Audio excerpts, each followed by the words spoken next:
Welcome to Mike. This is your host, Micah Cannon, and today I'm going to talk to you about some recent trade news that has come up in the NBA. But first, make sure to like and subscribe. Instagrams, all of that's going to be up here and in the description. So please, I'd appreciate your like, I'd appreciate your subscribe. And anyways, let's get right into this video. Now, of course, many people in the NBA, if you've been around the NBA, you've heard that Russell Westbrook wanted a trade from the Houston Rockets. He said that the team chemistry isn't there. Many people say that he's a ball-dominant player, and I really agree with that, but I think he's too ball-dominant to play with another superstar. Like, James Harden couldn't stand playing with him. That could be visualized. There were many fallouts in the locker room. There were many fallouts even on the sideline. And nobody wants to play with this guy. Like, you see all of the NBA, there are not a lot of superstars, probably other than Kawhi Leonard right now. There are not a lot of other superstars that want to play with Russell Westbrook. Kevin Durant left. James Harden left OKC early in his career, and now he wants Russell Westbrook out. He said yesterday that he was uncertain about Houston's organization, yet now he wants to stay and is not going anywhere once Russell Westbrook announces that he wants out. That signifies to you that something is wrong. Russell Westbrook is too ball dominant of a player to pair up with any superstar. It's like you can't teach an old dog new tricks. You give this guy the ball, and when he has it, he feels like he should be the guy to take the last shot.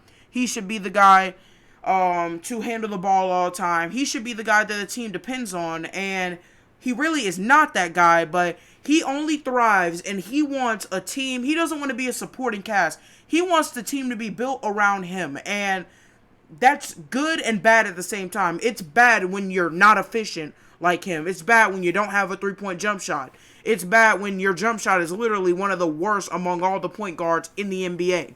That's when it becomes really bad, and that's Russell Westbrook's situation. Now, looking at the situation, there are approximately probably 3 teams that I could see him going to that would actually be a success. One of those teams is, I'm going to start off with the least exciting, the Charlotte Hornets. Now, the Hornets have not had a superstar like Russell Westbrook in a pretty long time. Of course, they had Kemba Walker, but he's not quite that level of superstar. Russell Westbrook will go in and do what he did in OKC. He basically averaged a triple-double, handle the ball all the time, and lead that team to the playoffs and probably lose in the first or second round like he does nearly every year of his career. And the thing is, what else are these guys going to trade? They're going to have to trade some of their young core. They're going to have to trade maybe a pick or two. If I'm the Charlotte Hornets, I don't want to trade a young core and a pick for a ball-hogging sort of stat padding. He's been labeled as a stat padder, and there's evidence. Russell Westbrook is a stat padder. He pads his stats. I wouldn't want a 32-year-old ball-dominant Russell Westbrook who has no winning in his career for probably 3 or 2 players of my supporting cast and probably a pick that's going to have to go with it. If I'm the Charlotte Hornets, I don't do that trade, but you probably have to trade somebody like Miles Bridges, maybe Jeremy Lamb, maybe even Devontae Graham, and a pick for Russell Westbrook if I see that happening. If that happens, then it would be a bad trade in my book. But then again, Michael Jordan's one of the worst owners in NBA history, so quite possibly, maybe, this trade could happen, but I don't see it. I don't really see it happening. I don't see a team like the Hornets giving up their young core for a 32-year-old Russell Westbrook. That, at best, is probably going to lead them to the first or second round of the playoffs. Now, as for the Pistons, they're in pretty much the same situation, except worse. The Pistons don't have a very great young supporting cast. As a matter of fact, their young supporting cast has been decently disappointing. Sekou Doumbouya has shown some promise, but I wouldn't trade him for a 32-year-old Russell Westbrook at all. They're not in win now mode. They're sort of rebuilding, so I don't think the Pistons would be a great place for him. But then again, it'd just be another place where he can pad his stats and probably get kicked out in the first or second round of the playoffs. Now, a place that I can see working are the Los Angeles Clippers. Now, the Clippers are a different situation. The Clippers are in win now mode. Now, I don't know how a ball-dominant player like Russell Westbrook him and Paul George, they work just fine. But, then Paul George went out. He didn't like his situation. He went out. So, just like I said in the beginning of the video, no superstar wants to play with this guy in the first place. Kawhi Leonard actually is working on recruiting Russell Westbrook. So, how is that trio going to work? I don't know. You have a ball-dominant Russell Westbrook who barely worked with James Harden. Him and James Harden, two of the best guards in the NBA, got, destroyed in the second round of the playoffs. So, three players that sort of need the ball in their hands to dominate on the offensive side of the ball. I don't know how that will quite work. That's like the Russ, Melo, and Paul George situation we had a couple of years back when Melo was in an OKC uniform. Well, let's just say that Russell Westbrook turned Carmelo Anthony into a spot-up shooter. Let's just say that. Carmelo Anthony didn't like the situation. He got out. Paul George got out. What do you think is going to happen with that Clippers organization? I'll tell you, everyone's going to want out because Russell Westbrook is a ball-dominant point guard, and you can't teach an old dog new tricks. He's ball-dominant. He's a stat patter. Well, he's been labeled as a stat patter. There is evidence that he is a stat patter. Even his own teammates say he's a stat patter.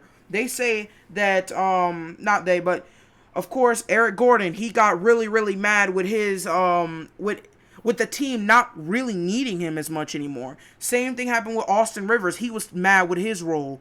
Russell Westbrook goes in and absolutely destroys team chemistry. At least that's what it seems like. He destroyed Houston's team chemistry. Houston was a better team the 2 years before than they were this year. Yeah, Russ is supposed to be a better player, which he is, a better player than Chris Paul.